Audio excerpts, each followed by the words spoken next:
Sobat semua, balik lagi di Siniar Finansial oleh Ale Bicara, tempat di mana kita bahas semua hal dengan terang, berani, dan tanpa sensor. Kali ini sobat, kita bakal kupas sesuatu yang lagi ramai dibicarakan, dan ini soal uang, audit, dan Tommy Soeharto. Yap, sobat, ini soal laporan keuangan PT Humpus Intermoda Transportasi Tbk atau HIITS. Dan menariknya, ada temuan dari kantor akuntan publik Ernst & Young alias EY yang bikin banyak orang bertanya-tanya. Kita akan bahas apa temuan mereka, seberapa serius masalahnya, kenapa muncul opini wajar dengan pengecualian, dan apakah ini akan berdampak ke bisnis HIITS. Juga apa yang bisa sobat pelajari soal cara melihat laporan keuangan emiten dari kasus ini. Dan kita akan bahas dengan gaya kita, santai, tajam, tapi tetap pakai akal sehat. Karena banyak orang asal FOMO, asal dengar Tommy Soeharto, terus mikir ini big deal atau enggak, padahal mereka nggak ngerti apa itu wajar dengan pengecualian. Oke, sebelum kita masuk lebih dalam, mari kita mulai dengan apa sih yang sebenarnya terjadi? Jadi begini sobat, kantor akuntan publik EY menemukan ada beberapa penyajian laporan keuangan HIITS tahun 2024 yang nggak sesuai standar. Akibatnya, mereka kasih opini wajah dengan pengecualian. Opini ini artinya secara keseluruhan laporan keuangan itu dianggap wajar, tapi ada bagian tertentu yang auditor keberatan. Jadi bukan disclaimer, bukan adverse, tapi juga bukan wajar bersih. Tepat. Temuan EY ini spesifik menyebut mereka tidak dapat memverifikasi keterjadian, kelengkapan, dan keberadaan dari beberapa pos besar, seperti beban pokok pendapatan, beban umum dan administrasi, beban operasi lain, dan utang usaha. Untuk angka detailnya, yang tidak bisa diverifikasi antara lain, 2,14 juta untuk beban pokok, 86.000 untuk beban umum dan administrasi, 141.000 untuk beban operasi lain, dan 337.000 untuk utang usaha, semuanya dalam dolar Amerika.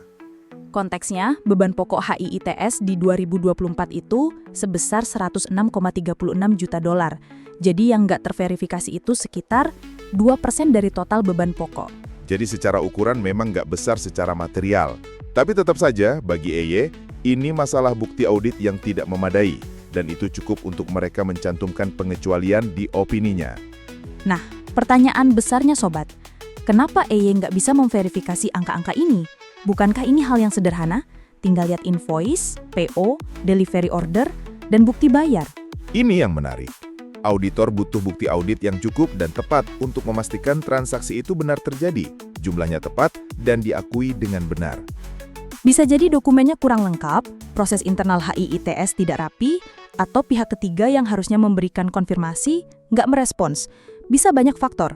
EY juga bilang, kami tidak dapat menentukan apakah diperlukan penyesuaian terkait dengan jumlah tersebut. Ini kalimat standar, artinya mereka nggak tahu apakah angka itu sudah tepat atau perlu dikoreksi. Jadi ini bukan tuduhan penipuan atau fraud, tapi soal bukti audit yang tidak memadai. Jadi pertanyaannya, apakah ini akan membuat HIITS bangkrut? Nggak dong. Kalau kita lihat, nilai yang nggak bisa diverifikasi nggak signifikan secara material. Dan BEI pun sudah mengirim surat ke HIITS soal ini. HIITS menjawab melalui surat yang ditandatangani Direktur Utama mereka Setiawan Tewijojo bahwa ini tidak berdampak pada operasional, hukum, kondisi keuangan, ataupun kelangsungan usaha perseroan. Dan ini penting, buat sobat investor, opini wajar dengan pengecualian bukan berarti perusahaan rugi, fraud, atau akan delisting. Tapi ini adalah peringatan bahwa manajemen HIITS perlu memperbaiki proses pencatatan dan dokumentasi transaksi mereka agar lebih rapih dan bisa diverifikasi auditor ke depannya. Oh ya, mungkin banyak yang penasaran siapa pemilik HIITS? PT Humpus Intermoda Transportasi ini, mayoritas sahamnya 45,52% dimiliki PT Humpus, yang merupakan kendaraan bisnis keluarga Tommy Soeharto.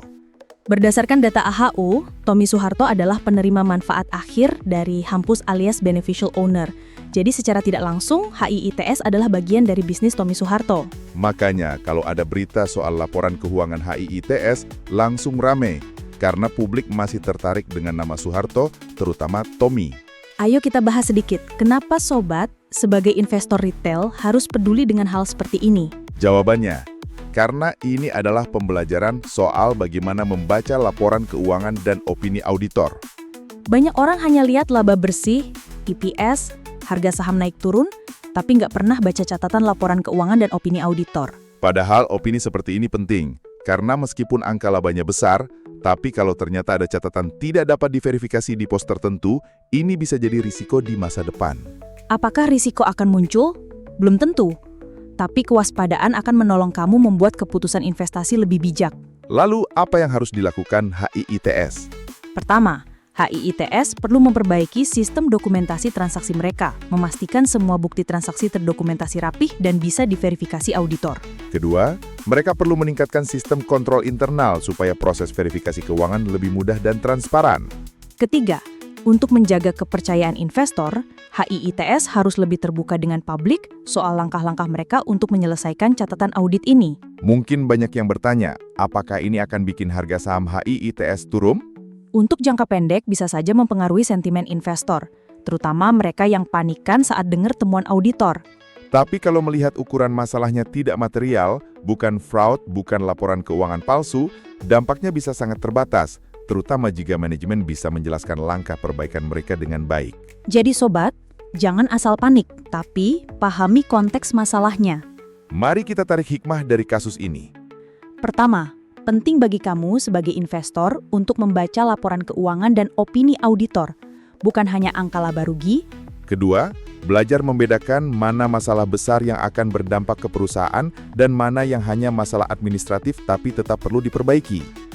Ketiga, perusahaan dengan nama besar sekalipun tetap bisa memiliki catatan audit. Jadi, jangan hanya karena pemiliknya terkenal, kamu langsung percaya 100%. Keempat, selalu gunakan informasi ini untuk membantu kamu mengambil keputusan investasi dengan akal sehat, bukan hanya rumor. Jadi, menurut lu pribadi, apakah lu bakal beli saham HIITS nggak kalau lagi koreksi karena berita ini? Kalau gue sih, gue akan lihat dulu fundamentalnya, debt to equity mereka, arus kas mereka. Karena kalau cuma karena ini doang, kayaknya ini bukan masalah besar. Tapi kalau keuangan mereka ternyata jelek, ya mending jangan. Iya, dan gue pribadi juga percaya kalau manajemen HIITS responsif memperbaiki masalah ini, investor bisa confident lagi. Tapi ya itu sobat, jangan beli saham hanya karena podcast ini ya. Ini bukan rekomendasi beli atau jual. Ini edukasi biar kamu lebih paham cara mencerna berita keuangan. Dan satu hal lagi sobat, laporan keuangan itu bukan sekedar angka. Di balik angka itu ada cerita bagaimana perusahaan itu dijalankan. Dan kita perlu melihat bagaimana manajemen merespon setiap masalah. Karena ujian kepemimpinan bukan saat bisnis lancar, tapi saat masalah seperti ini muncul. Sobat, itu tadi pembahasan kita soal temuan laporan keuangan HIITS dan opini wajar dengan pengecualian dari EY. Semoga ini membuka wawasan kamu dalam membaca laporan keuangan. Kalau kamu merasa podcast ini bermanfaat, jangan lupa share ke teman-temanmu. Dan kalau kamu mau kita bahas topik lain seperti ini, tulis aja di kolom komentar. Dan kalau kamu pengen belajar investasi lebih dalam, mulai belajar dari laporan keuangan, jangan cuma FOMO, biar kamu bisa survive di pasar modal. Gue Aaron. Gue Lady. Sampai jumpa di episode selanjutnya. Sobat, jaga kesehatan, jaga dompetmu, dan tetap waras.